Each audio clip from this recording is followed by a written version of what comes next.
Salut à tous les amoureux de santé, j'espère que vous allez tous bien. Alors écoutez, ça va faire maintenant près d'un mois que nous sommes tous pour la plupart confinés et ça commence réellement à être une situation difficile à vivre.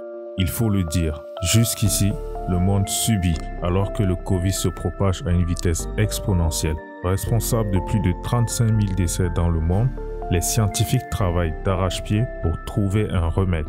Dans cette vidéo, je vous fais un état des lieux des travaux initiés dans le monde contre cette pandémie. Abonnez-vous à la chaîne, activez la cloche de notification pour ceux qui ne le sont pas encore, ça me donne de la force.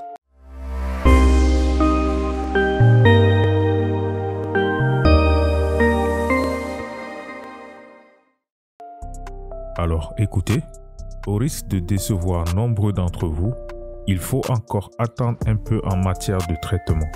Les efforts depuis le début de cette pandémie se concentrent dans deux directions dont la principale concerne ce qu'on appelle le repositionnement, c'est-à-dire l'utilisation d'une molécule, un médicament qui a déjà fait ses preuves contre d'autres maladies pour voir s'il y a un effet sur le Covid-19. Et c'est évidemment la piste privilégiée puisqu'elle est plus rapide à mettre en œuvre. La seconde voie par contre correspond à la fabrication d'un vaccin qui prendra par définition plus de temps et les spécialistes parlent d'une moyenne de 6 à 36 mois. Alors, commençons par les traitements. Je vous citerai, sans être exhaustif, 4 stratégies qui sont actuellement testées. Alors, première stratégie, le Remdesivir.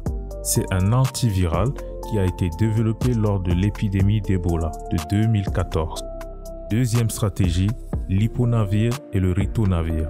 Ce sont là deux antiviraux qui ont fait leurs preuves contre le VIH. La troisième stratégie reprend cette association avec des interférons bêta, qui sont par définition des molécules du système immunitaire. Et enfin, la quatrième stratégie étudie la désormais célèbre hydroxychloroquine. Dans l'ensemble de ces études, l'hydroxychloroquine est la molécule la plus testée partout dans le monde pour savoir si oui ou non elle présente un effet bénéfique dans le traitement contre le Covid-19. Et c'est d'ailleurs la molécule qui semble porter au mieux des fruits. Cependant, les arguments avancés par le professeur Raoul sur son usage ont certes suscité des espoirs mais pas convaincu la communauté scientifique qui s'attache à vérifier ces dires. La Chine par contre sur cette question a une longueur d'avance. 16 essais ont été lancés et 2 ont donné des résultats pour l'instant, dont l'un s'intéresse aux effets de la chloroquine et l'autre pas du tout. En tout cas, dans les deux cas, le protocole expérimental appelle à de plus amples recherches. Et concernant les essais de vaccins, les choses évoluent de façon remarquable parce que, voyez-vous, le génome viral a été très rapidement séquencé en quelques semaines alors qu'il a fallu des années pour le VIH. Par conséquent, on a donc des essais déjà en cours aux États-Unis, en Chine. Et il faudra là aussi être patient. Si les essais sont concluants, les choses iront forcément plus vite. Mais là aussi, il faut prendre le temps de s'en assurer.